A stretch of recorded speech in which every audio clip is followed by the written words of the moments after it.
Welcome to episode 36 of Antlia. We're still waiting for Ermor to die. It's like this in a couple of games right now. Katis is saying that he's going to be attacking Agartha next turn, which will be interesting to see when we get to Katis's turn. I don't really think he was prepared for that yet. He's saying, hey, you know that province I got from you? It's a bunch of crap. You don't need that thing anyway. Throwing him a couple of astral pearls. That'll do the trick. Ermor's back in the game now. I did reach enchantment 5, though he doesn't have a lot of mages left that are able to do much with that. We might as well see what's going on here in Yomi's goofy looking army. This is just PD for defense. And Yomi's got a full spread of wolves with a few fire chucking Akaoni up front. Some corpse constructs led by, let's see what this guy's name is. Lothar. Okay, not seeing his name would be like Tomb Rot or something like that. Eye Scum. We got Eye Equites in the back here. Isn't there random? So that dude can fly if he wants to. Let's see if he does. Oh yeah, he's coming. He's coming. Bam! Right in the back line. Centurion down. Oh wait, no, Centurion's just hidden behind him. He's running. He's booking it. Oh, that only got him in the end. We've got Vanheim moving in on what I think is Ermor's Prophet. Yep, that's it at Decimus. Let's see if these moderately equipped thugs are able to take on a Prophet. Oh, Prophet's coming right in. Oh, it didn't stand a chance. 2 fortifications have been breached, so we're likely to see a couple of fort stormings next turn. And he doesn't have enough gold to pay for all the upkeep on his troops. It's starting to get a little pissy. No desertions yet, though. Classic Rome right there. How many times have you seen that in the history books? Oh, nice. He's twice spawning his death mages. They know the end is near. So these are the 2 provinces that we are likely to see a fort storming this next turn. Doesn't have a whole lot going on here on his capital. A decent amount of fireballs. Oh, and he is actually using some of his enchantment 5 now with Horde of Skeletons, so may at least be able to do some damage. Well, there are a lot of great olms here. This is going to be a freaky battle for him. Katis is climbing construction up to 6. Katis's research has been very good so far this game. Out of all of this site searching, he found a single site, a tar pit. Lovely. Wow, look at all that site searching, and all he's found here is a tar pit.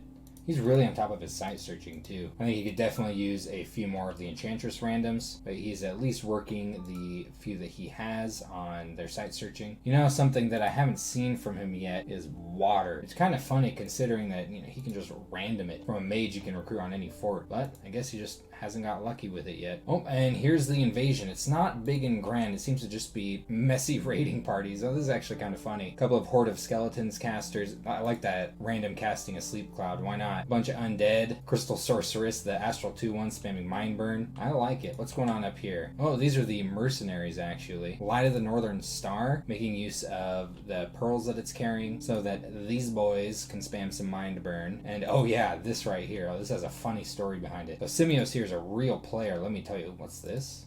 Tainted Presence. Ugh. Twiceborn. Damn, this guy's ready to go. This dude right here wandered off into the woods, did some naughty shit with a witch, and a couple nights later, witch shat this thing out. Check it out. Just a foul spawn, but it's got a neat story behind it. It's one of the most unique foul spawn I've ever seen in the game. Oh, and he's got a snake. Oh, so he's actually casting a spell that I've never casted before. Vengeance of the Dead. It's a Thaumaturgy spell. Thaumaturgy 4, very strange cross path. It seems to be an assassination spell. I've never seen this spell, so I'm pretty excited to see how it works next turn. He's casted on this province up here. Looks like it's going to target the commander who's killed the most units, if I understand the reading correctly, though the text isn't always accurate to what a spell does, I've found. But yeah, he is seeming confident enough to start an invasion of Agartha. He's got another army moving in kind of nearby this one, and I guess this is more like a raiding party moving behind the one that's moving into Stonegrave Mountains. I think Agartha is about to have a lot on her plate, though she is doing a terrifying amount of summoning. Now, she has been involved in a couple of what are essentially raids. This is Agartha moving against 1 PD and Oceania moving against 1 PD. This fight at least has a decent amount of PD involved. I say decent when it's just a smattering of like 10 barbarians. Let's see how the human berserkers stack up against the Minotaur berserkers. Oof, not well. They're just stepping all over them. Well, we did lose an Ictitar at least. Now, something you will notice is Agartha is not really staying on top of her site searching. I mean, she's done a bit, I think more than 1 or 2 other nations in this game. But with how many gems she's plowing through with, whoa, where is she moving all this stuff? Just out? Yeah, wow. Getting a big army moving through. Yeah, all this summoning is not going to be sustainable. Look at this.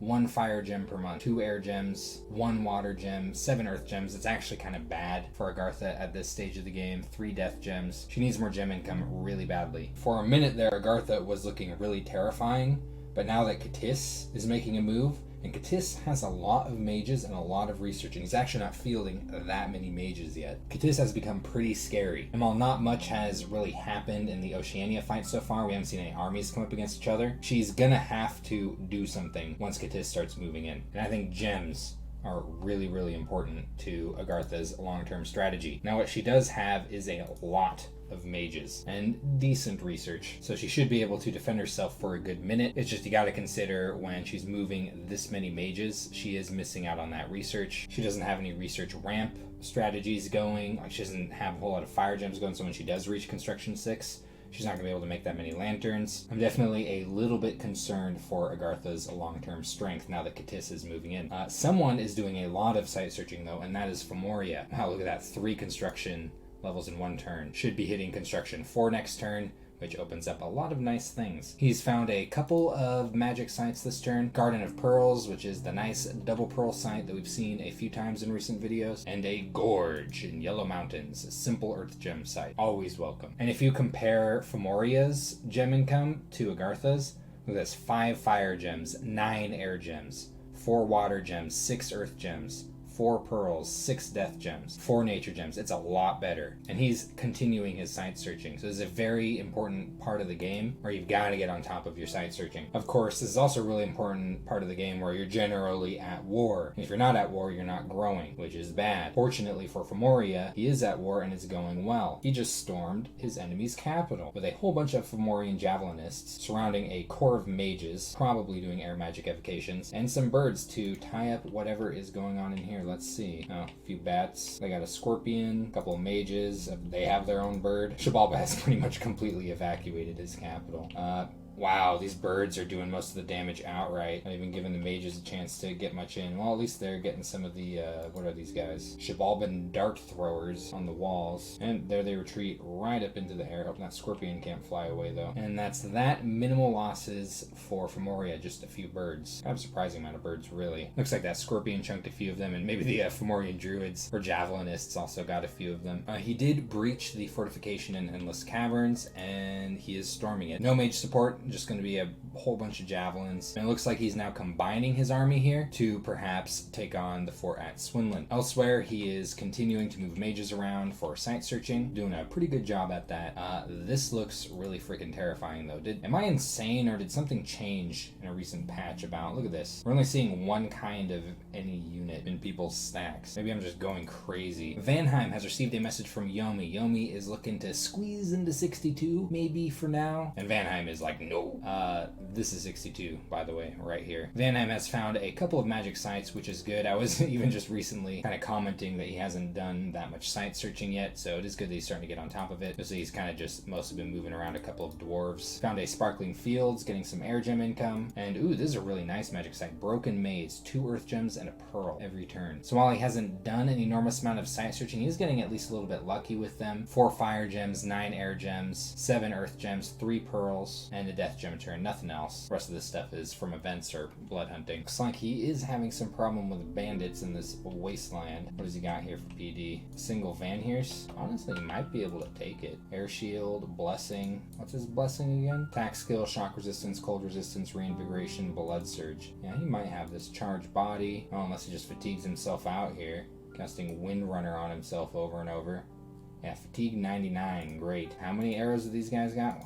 12. Oh, here he comes. Let's see what he's doing here. His fatigue is so high. Getting a couple of javelins in there. He missed on his first javelin. Oh, it looks like the villains are running out of their arrows and missed on the second javelin. Nice. Took out one of them so far. Oop. Oh, you know what? I think his charged body helped get him killed. Kind of hard to tell there. So that didn't go well. Wow, 4 of them were commanders. He did kill a couple of the commanders. And he is storming Ermor, so we are going to see that happen next turn. It looks like he's got this army moving in to move up onto 62 soon. Yomi has prophetized a black servant. You can barely even see the guy. Kind of an interesting choice for prophetization. I guess it is stealthy. Slap some Boots of the Messenger on that and it'll get around. He did stale this turn, so you'll see a lot of mages without designations or just lack of movements, except for this one, which he had planned in advance. I'm not sure if he wanted to go into this with just a line of corpse constructs and Plague Tooth. That's kind of name I was looking for in a Mountain King, sitting way in the back corner against flyers. But at least everyone here is cold resistant. Well, it might work out. He did check out a throne this turn with a monkey. Definitely looking a little bit gnarly. Like, Deer Tribe's not really that scary, but there are some Death Blood mages here, quite a few of them actually. So we are likely to see some imps, maybe some skeletons. That's a lot of death gems, and a lot of blood slaves. Oh, nice blood 3 mage. Ugh. Oh, look at this. I almost didn't notice this. 2 Deer Tribe shaman in the back with some nature gems. Honestly, a bit of a pushover throne with the right army composition. Deer Tribe are just kind of lame. Unlike Wolf Tribe. Wolf Tribe can be a little bit spooky. He also moved his Pretender onto a throne province. Let's see what he has it doing here. Phoenix Power. Haha, get it. It's a phoenix. Fireball. Oh, nice. It's actually doing some work. Orb Lightning. Damn, this thing is an elemental master. What? Then it dies after setting a couple people on fire. Oh no, his Pretender died. What will he do? Oh, it's an Immortal Phoenix. Damn, he actually killed quite a few of the heavy infantry. So it looks like he's basically thinning this thing out with his Immortal Pretender before he goes for it. Not too bad of a strategy, though he is missing out on some potential site searching from it. And Shabalba, who staled last turn, is coming back to some bad news. His capital's gone, the fortification in his fancy cave has been breached, and now he's moving everything out of this fort that he had just arrived to into Hesperia, where he's not going to run into anything. I really do hope that maybe he came back after he submitted his turn and, like picked up all this stuff that he left behind. Because, I mean, there's some nice, it's not like he's lacking commanders for this stuff. Look at this. He could be easily taking all this stuff along. It's not recruiting any commanders for him. Yeah, I think he might have just forgot that he had units garrisoned here, which is a bummer. We'll see what comes of that. I do suppose he could always move back for them, as we do know that Fomoria is moving here next turn. And Oceania is very popular right now. Katis is letting him know that he's about to attack Agartha. Fomoria is saying to hell with attacking Agartha, just not going to benefit him very much. He seems pretty confident in his war against Shabalba. I don't blame him. And Yomi is saying that he's kind of worried that Fomoria might attack him. Oceania just hit Thaumaturgy 3. Sailor's Death definitely comes to mind here. It's not a bad spell. That's not going to do him much good against Agartha. Teleport is also pretty nice. I do think his Pretender is capable of casting this. And Haru Specs is a way to sniff around for nature sites. He's going deep into mercenaries again. It's like, like the 4th time he's hired swimming men? He's got these guys under constant employment. A nice Shambler skin armor. Alright, so he can go above water, but his units can't. And he's sending Hannibal right out into Agartha's territory. And